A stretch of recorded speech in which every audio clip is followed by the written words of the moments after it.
plutôt principalement la volonté de faire une réforme structurante et en profondeur, avec une volonté d'application rapide et une vraie détermination d'être au contact opérationnel et des DRH sur le terrain, avec la rencontre de plusieurs d'entre eux. Donc ça, c'est un point qui est toujours intéressant dans le métier. Également des anecdotes, et pour la citer, assez marquantes en ce qui concerne l'apprentissage. Elle cite qu'un apprenti sur trois crée son entreprise, et donc l'école de l'entrepreneuriat, c'est l'apprentissage. À l'heure actuelle, les écoles de commerce créent leur propre diplôme entrepreneuriat, donc c'est intéressant cette citation, et je pense qu'il y a une vraie réalité là-dessus.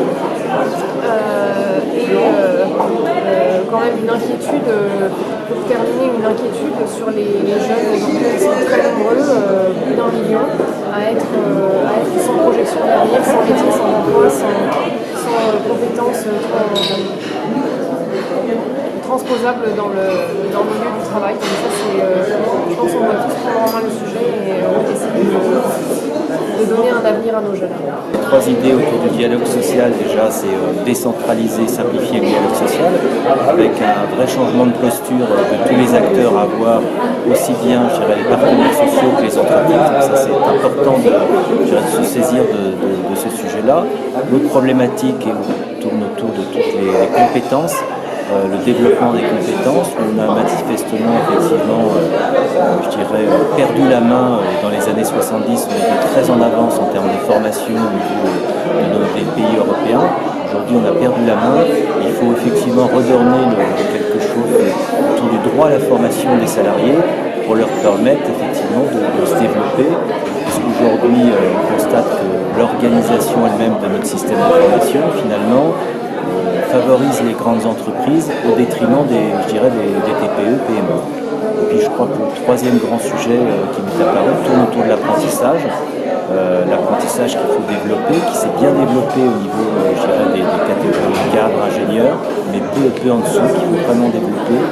Ce qui m'a marqué également, c'est le chiffre de 1 300 000 jeunes qui sont aujourd'hui, nulle part. C'est-à-dire qu'ils n'ont pas de formation, ils n'ont pas de travail, et ça c'est un vrai problème.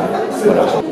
Alors moi, les trois principales idées que j'ai retenues dans cet échange avec Madame la ministre du Travail sont le souhait marqué du gouvernement et de ses équipes de se rapprocher des directeurs des ressources humaines et des équipes qui exercent le métier pour nourrir leurs réformes. Ça, c'est vraiment un souhait, une méthode qu'on ne peut que louer.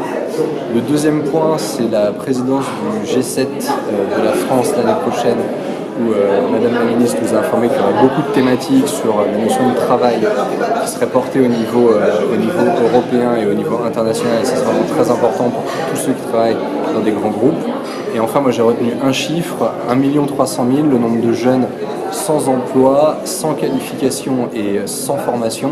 Et ça nous interpelle vraiment sur toutes les réformes en cours, sur l'éducation nationale, sur la réforme de l'apprentissage, de la formation professionnelle, où on a tous un rôle à jouer, à la fois dans nos entreprises et à la fois dans un rôle sociétal, pour réussir à passer le cap et à développer tous les nouveaux métiers, toutes les nouvelles compétences dont notre économie a besoin. D'abord, je crois que quand on commence à vouloir véritablement changer tout ce qui concerne l'emploi et la formation professionnelle, évidemment, ça bouleverse beaucoup de choses et ça perturbe. Ici, à la NDRH, il y a un enjeu de la part du côté des recruteurs, mais si on se met de l'autre côté de la barrière, du côté effectivement des candidats et des candidates potentielles, il faut vraiment remettre les choses à plat. Deuxièmement, et c'est un peu corrélé à la première, ça fait 40 ans qu'on n'a pas bougé comme il fallait bouger. Ça fait 40 ans que finalement tous les atouts de la formation professionnelle vont vers celles et ceux qui sont déjà dans les bonnes situations. Or, le marché de l'emploi, la typologie de l'emploi a complètement changé en l'espace de 30 ou 40 ans, qui fait qu'aujourd'hui, ça convenait à 70% de la population, alors que maintenant, il faut complètement repenser ces sujets-là. Il faut réussir à réarticuler des grandes organisations un peu figées vers des populations qui sont fragilisées à l'instant T. On a beaucoup parlé des soft skills, des compétences potentielles. On est à la croisée des chemins sur des nouveaux métiers qu'on ne connaît pas encore dans 5 ans, dans 10 ans. Donc on ne peut plus former des gens à des métiers qu'on ne connaît pas encore, donc il faut former les gens à avoir des capacités à les transférer. Donc ce qui, troisième point, amène à la réflexion complète sur les CFA, les branches, comment on articule ça avec les formations professionnelles, avec les fédérations professionnelles, et repenser complètement du point de vue du recruteur, comment je recrute aujourd'hui, et du point de vue des candidats et des candidates, issus effectivement de zones, soit des quartiers prioritaires, soit des populations qui sont en reconversion, parce que la vie fait qu'à 45-50 ans, on va changer de job, et il faut donc remettre complètement à plat le système. Et quand on met à plat le système, ça fait grincer, c'est pas simple, il faut éviter les pots cassés, donc c'est un enjeu de gouvernement aujourd'hui, et je pense qu'on a une ministre par son métier d'origine, pas beaucoup d'enjeux, en tout cas,